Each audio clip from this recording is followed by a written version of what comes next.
होना चाहिए कि इसमें जो प्रायोरिटी है, देखिए वो चीजें रहती है maths, reasoning, GS and computer, ये चीजें होती हैं बस। ये आपके 15 क्वेश्चन 15 मार्क्स, ये आपके 25 क्वेश्चन 25 मार्क्स, ये आपके 50 क्वेश्चन 50 मार्क्स, और computer 10 question 10 marks. 100 question 100 marks का होता है। 1.5 घंटा आपको मिलता है, इतना आप सबको पता होगा। 1/4 की नेगेटिव मार्किंग होती है। और मेरे भाई इसमें ना, इसको बच्चे सोचते हैं कि 15 नंबर का है, बहुत ज्यादा ध्यान मत दो। मेरे भाई रीजनिंग ऐसी चीज है, इसको हर बच्चा पूरे में से पूरा करता है, और जो नहीं करता वो तो वैसे ही सिलेक्शन नहीं होना। तो ये पूरी होती है हर बच्चे की। 1-2 क्वेश्चन किसी का गलती से गलत होता है, वरना 24-25 24-25 यही स्कोर मिलेंगे आपको। कंप्यूटर जब से शिवम सर ने पढ़ाना शुरू करा है ना, तो इसमें बच्चे भी 9-10 9-10 8 भी कम माने जाते हैं। 8 से 10 के बीच बहुत आसानी से नंबर आ जाते हैं। एमएस एक्सेल और वर्ड आपने बहुत बढ़िया से कर लिया तो 8-10 नंबर आपके कहीं नहीं गए। 2 ही चीजें जो बहुत अच्छे से आपको करनी है, और वो शिवम सर को बहुत अच्छे से आती हैं। अब उनको पता है कि कैसे बच्चों के 8-10 नंबर लुआने। तो ये भी, तो ये दोनों चीजें मेरिट पर। अब आपका सर इसमें कोई 5 कर आया तो बेटा वो तो गया गड्ढे में, फिर नहीं होना सिलेक्शन। मैंने इसमें 8 से 10 बोला तो वही स्कोर अच्छा है, मैंने इसमें 23 से 25 बोला तो वही स्कोर अच्छा है। इसके बीच में इससे नीचे अगर गए तो कम है, इससे नीचे अगर गया तो कम है। अब बात बचती है मैथ और जीएस की। यही 2 चीजें जिनसे सिलेक्शंस होते हैं, क्योंकि ये दोनों तो बच्चे इतना ही करते हैं।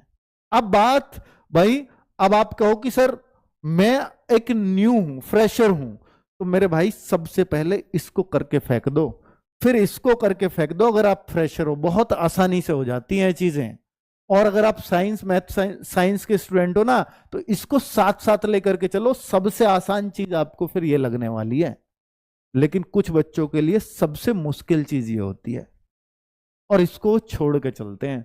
भाई इसको छोड़ना, समझ लीजिए दिल्ली पुलिस में अब कोई सी भी एक सब्जेक्ट को लूज पकड़ा, इसलिए तो दिल्ली पुलिस को क्यों लोग मुश्किल मानते हैं, क्योंकि अगर कुछ भी लूज छोड़ा तो आपका सिलेक्शन नहीं होना।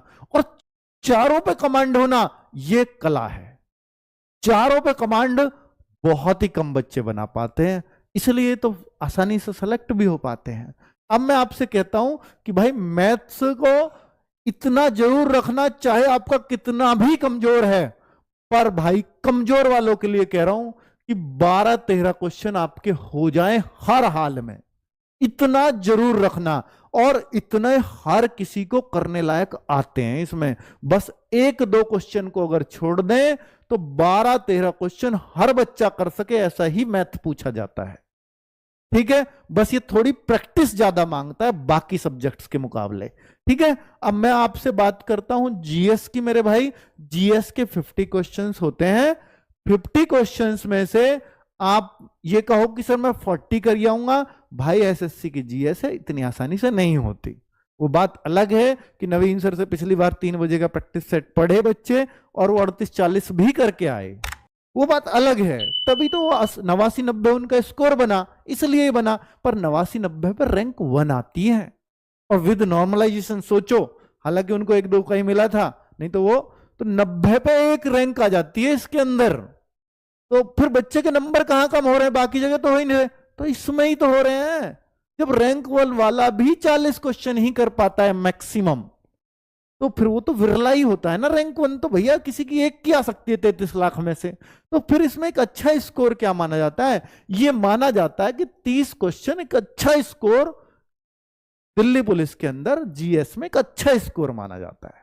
ठीक है, तो इस तरह की आप अपनी तैयारी रखें। जीएस के लिए अगर आप नए हैं तो मैं आपको सलाह दूंगा कि मेरे भाई पहले आप पॉलिटी, हिस्ट्री, ज्योग्राफी, चाहे तो किसी टीचर की मदद से या कोई अच्छी बुक, इनसे एक बार पढ़ लें। बुक हो सकता है आपका इंटरेस्ट पैदा ना कर पाए, लेकिन टीचर आपको इंटरेस्ट पैदा कर देगा आपके सब्जेक्ट में।